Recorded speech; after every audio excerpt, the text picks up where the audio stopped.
And I feel like the problem for me is that it almost leans into like a realism. It's like they're going for that realism that I just don't want that in a Pokemon game. This has become a big thing for like the Pokemon community and gaming community at large, that like, oh, Game Freak is so bad at making games. But I've always felt like that. Like since Gen 1, they've been bad at making games. They've always been behind the curve when you look at every other developer. I'm enjoying it right now. We've already talked about this. I already liked the game, so it was just like, yeah, this is smoother. I can see people enjoying this a lot more. But me personally, like, again, smoother for sure. But it doesn't really change my opinion of it. Like, I'm not rushing to replay it. What's standing out to me immediately? Like, I just saw there's like the box legendary, and it's the future paradox. What is it called? Maridon, and it's like got this shine to it. I'm noticing so many textures on these Pokemon that I knew were there because they'd be in like the Pokedex, or you could see it like in the PC during like but it's a bit blurry menu on the original Switch. Yeah, but in the overworld, it's like I'm looking at my Pokemon and like Fuecoco actually has scales. I never noticed that before. Or Sprigatito actually has the little cat hairs. And this like beast over here, this Paradox Pokemon, is slick. Like, it actually has proper textures. I mean, that was a crazy lighting jump right there. Listen, it's not perfect, but I'm just seeing the vision more. I see this and I go, oh my god, I know what they actually want to create. You know? Right. It's got me pretty excited, man. It's got me pretty excited. Love that. Love to see that. Yeah, man. Because I obviously, I was yelling at Chad earlier, and we were talking about this on your podcast. We did like we did the tier list. But sorry, I'm getting distracted by this cutscene where it's the legendary Pokemon is nomming on a sandwich. But like I've spent so much time in this game, and I don't hate it by any means. But like, I don't know. For me, for my preferences, it's tough to think it's one of the better games. But truthfully, now that I'm playing this, I guess I keep thinking, I'm like, what is in this game later on? Like, what is the actual playthrough like? You know, what is the full open world gonna feel like? And everything that I've seen so far has been pretty promising. It's just smooth. It's I don't know. Obviously, all the assets are still pretty janky, but I'm enjoying it so far. Yeah. I really hope that the next one, texture-wise, they're a bit more creative. Yeah. Personally. And what would be one of those like studios that they would work with? I want Bandai Namco to make it. I don't even, but we talked about it a little bit, but I don't even want it to look like new Pokemon Snap. No. I want it to look like a Storm game. Like, I want it to look like somebody looks at my TV and they think I'm watching an anime. Dude, yes. Absolutely. I was so jealous of that new Marvel fighting game that came out that looks, it's like an objectified Japanese culture for America game. Like, that's what it is. Arc System Works goes so crazy. It's with so sick. Like Dragon Ball Fighters, the like Guilty Gear games, they go so crazy. Yeah. I think it would be so cool to get a Pokemon game like that. I mean, I didn't grow up playing, but I was always aware of the like anime video games and always kind of jealous because it's such a nice I don't know, just like a translation from what's on the page, from what's in the show into a 3D space. Yeah. Also, to be clear, I saw Requiem Impact in chat. They said they want Koei Tecmo. I didn't even connect the dots in my head that I said I want Bandai Namco and I want it to look like a Storm game. That has nothing to do with it. It's just the fact that I know that they work well with Nintendo. I know they already have an established relationship. I know that they're good developers that understand Nintendo's hardware and like how they like to work. Yeah, they have that relationship. That is important. Like when we're making like wish lists, it's like you got to be like, all right, what's our starting point? And Koei Tecmo does too. Don't get me wrong. I'm not saying that to say I think that Bandai Namco would necessarily be a better choice than Koei Tecmo. I think Koei Tecmo is a good call. Yeah. It's just Bandai Namco is the one that comes to mind first. If I were to pick. Yeah. They've done Pokemon. They work with Nintendo a lot. Like they worked on Animal Crossing. They worked on Mario Kart. Obviously, Smash Brothers, Pokken, new Pokemon. So on and so forth. Dude, they had that whole division of their studio that is dedicated to Nintendo games. So, oh man, it would be nice. Yeah, that fighting game looks pretty cool. I don't care for fighting games, but it really was just the style, and it had like this like charm, this unique character to it. You know, where they're like leaning into this almost like. I don't know. Yeah, they're just it looks like an anime. Yeah, literally. Yeah, that's what it is. Yeah, it's cool. And I think doubling down on that because it's not even like a lot of what I envision for Pokemon is informed by the anime, but I think that's a lot of Pokemon Company at large's vision for Pokemon. If you look at any of their marketing for literally anything, like all of their branding is like, yo, it's the anime. Seriously, yeah. Even for TCG, it just looks like a 3D anime 9 times out of 10. Yeah, and I think they've done a decent job. Oh, dude, my Sprigatito's gonna get cooked right now. I think they've done a decent job. I think in like Pokemon Sword and Shield or even Legends Arceus. It's not. I don't even know what the technology is called. I don't know, but it does feel a little bit like an adaptation of like how the Pokemon characters were supposed to look in the anime. They got they got big eyes. I don't know. I don't know. I feel like the art style, the 3D art style in Sword and Shield matched the official key art that they typically use for like trainer characters. So it felt like a nice adaptation. My biggest issue, and I was telling you about this in Scarlet and Violet, and I'm seeing a little bit of I am seeing a little bit of it fixed, but I feel like the human characters just don't feel like they're part of that same universe as other Pokemon games, and I feel like the problem for me is that it almost leans into like a realism. It's like they're going for that realism that I just don't want that in a Pokemon game, you know. That's exactly what I mean though. It's like I think all the Switch games to some degree, with the exception of Let's Go. Sure. The problem is it feels like this weird uncanny valley where the human characters, they feel like they're like an in between trying to be anime, trying to be real. The environments are like trying to be real, and then the Pokemon, they look like Pokemon, but like even they are like leaning towards that like uncanny valley where it's like, you know, like you were saying before about like you can see the scales on Fuecoco, like that sort of thing, which is like fair, like they have those things, but they don't look like that. There's no art style in any of the other like the fact that they have scales or feathers or fur is usually more of like a suggestion in the other forms of Pokemon, and it's like that's a creative choice. It's not like, obviously they're not like, man, we can't use these pixels in the card game, you know what I mean? Like that's not the concern for them. It's just like that's not what Pokemon looks like to them, and that's not what it looks like in the other mediums. But since it's a video game and people are gonna like pixel peep about stuff like this, and people will be impressed by like, oh, look at how reflective Magneton is, you know. They do that sort of thing. I'm kind of thinking right now, like, why would they do that? Like, I'm trying to wonder why they would go in that direction.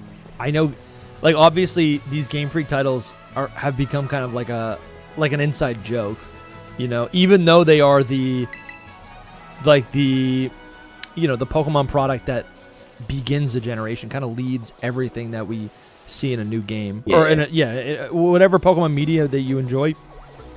It all starts from the games, and because they're so technologically behind, I wonder if they're almost trying to make a statement like, okay, we want to make our thing feel like, what does the industry respect?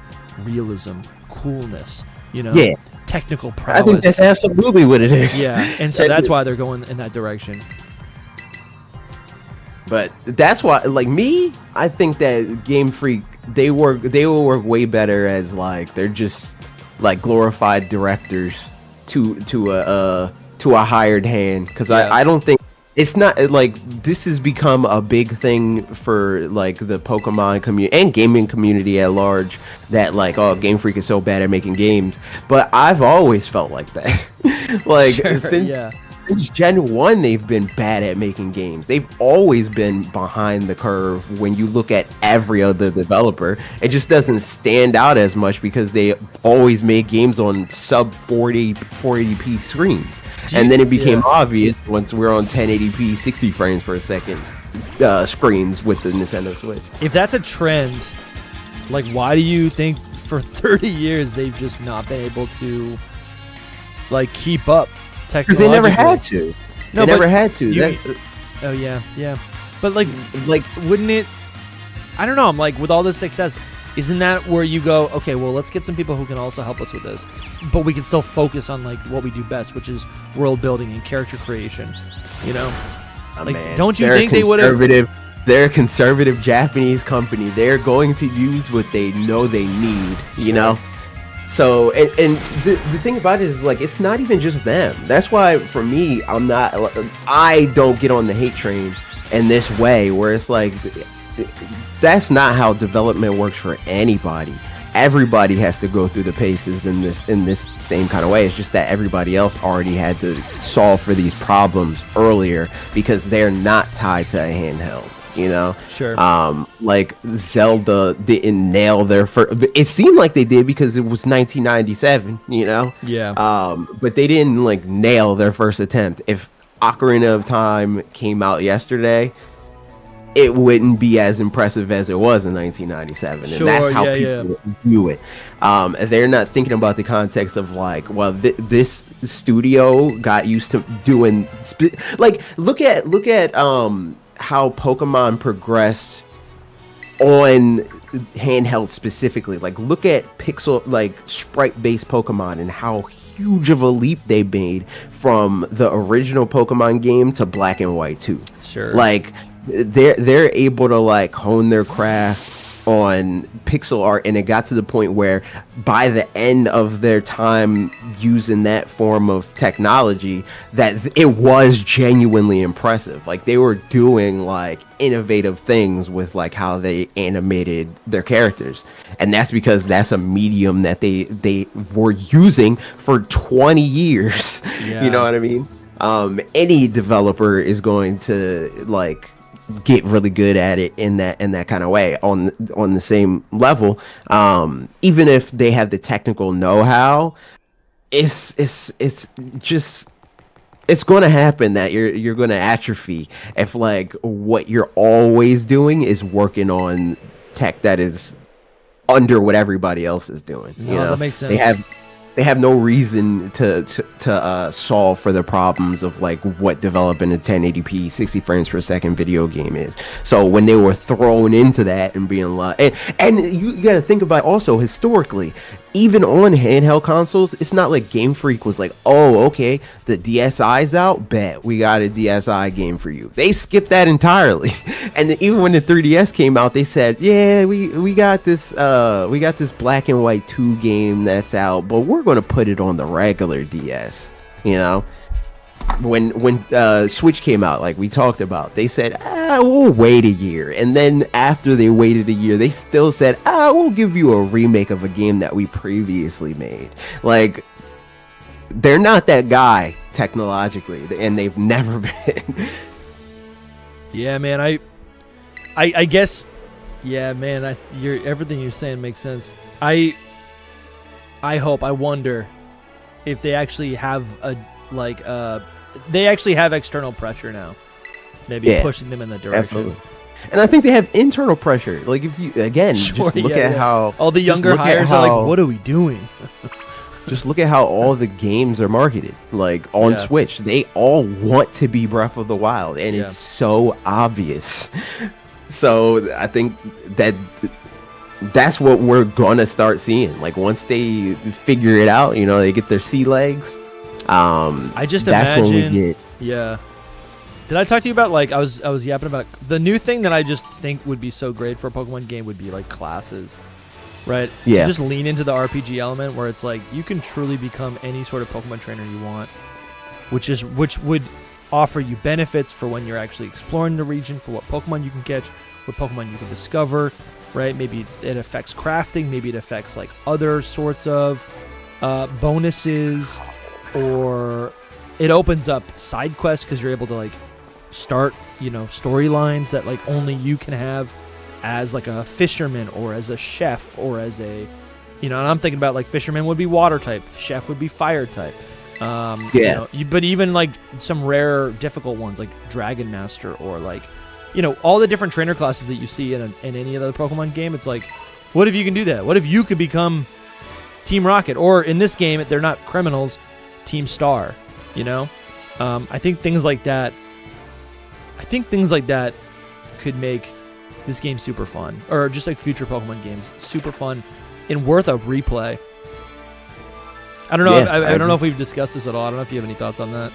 I mean, this is something that I've thought. So, I think I told you this, and you've heard it at least. Like, Probably, I've definitely talked yeah. about this, like on the podcast and stuff like that. Listen, we talk, but- and then like a couple months go by, and I forget what we discussed, or I'm Yeah. like, did I talk to that? Was that someone else? So yeah, that happens to me all the time. Yeah. So I've wanted to do like this whole series of like, because obviously I have a lot of things that I want to change about Pokemon. But I wanted to do like a series from like top to bottom of like every element of Pokemon. There will be dedicated videos of like this is how I would rethink how the rival works. Sure. This is how I would rethink starters and professors and stuff like that. And that's one of the things is, funnily enough, trainer classes. And that's kind of why like in the first time I was on this channel, talking about like the GTA thing, because I think that it would be sick to have like this fully fledged like huge game that they spent like 6 years working on. If it's like, yo, not only is it like a trainer class because you're going on a trainer's journey and this can help you train your Pokemon in a slightly different way, but it's still kind of within the like the framework that we've been working in. I want to be Nurse Joy. Yep. I want to be Professor Oak. Dude, you know, like what's that like, you know? 100%. Yeah, like a Pokemon collector. It's like that whole storyline is about like expanding your Pokedex. I guess honestly, now that we talk about it, we have seen a little bit of this. Even in Scarlet and Violet, they have these different missions, you know, or these different like storylines. Team Star, the Titans, Area Zero, the League. You do have these different like, I guess there's three primary like quest lines or storylines that they tried to emphasize, but I just don't think it goes deep enough. You know, because I think what I'm looking for is like personalization. You know, I do think some of the best parts of Pokemon games are when it's like you're almost like rewarded through the play of whatever decisions you made. I guess that's always been what it is. It's like what is your game gonna be like? Okay, it depends on whether or not you picked Charmander, Squirtle, or Bulbasaur. You know, and then continuing that, every other decision you make after that is like a continuation. Like you're continuing to fracture your unique experience and whatever your campaign is. And I just think that could extend to the player, that could extend to like in more serious ways, in more meaningful ways. Like I do think we see a little bit of that with like customization of your character, but like, and that is nice. That does make a big difference, but like it doesn't affect the gameplay. It's less tangible. Yeah. It's like the kind of thing of like it affects how you feel about the game. Which is important. Really affect how you engage with the game. Yeah, absolutely. But it's not changing gameplay exactly. So like those are the kind of things that I'm thinking about. And it's like in this game that I'm imagining, I think it'd also be cool. These are just ideas. Would be like, okay, what if you want to be a gym leader? Like that's maybe one of the ones that like you can, like maybe that's one of the more like mainstream or like. That's like a mainline story or quest, right? That maybe not like a side quest mission, or it's like it's like a branch that you like. There's different masteries that you can do, and it's like okay, and even within individual masteries, you can branch off and do something different. Like, do I want to become an Elite Four member? Maybe. Sure, What's and that like? and it's like what what is it like? What does it mean? Like, does that mean like I have people calling me up and I have to take the challenges, and if I lose too many times, like there's almost like an in-game. Like not a bracket, but like an in-game like leaderboard. You know, it's like, shoot, like I got to keep my rank up. You know. Yeah, like if I become the champion and I lose to youngster Joey, that should matter. Yeah, exactly. Like, right. There should be some kind of ramifications 100%. For that. Like, you know, like that's I don't know. I think that could be so much fun. Like these ideas sound fun. I don't really know how much of a difference they'll actually make in game. But they seem good. They sound good. I'm loving the overworld right now. Just seeing these Pokemon always be like visible is really, really cool to me. Like this is the part of the open. I don't know if it's just because I'm in the beginning of the game, but like I am getting flashbacks to like when I first played this, and I'm trying to remember if like it actually felt this good.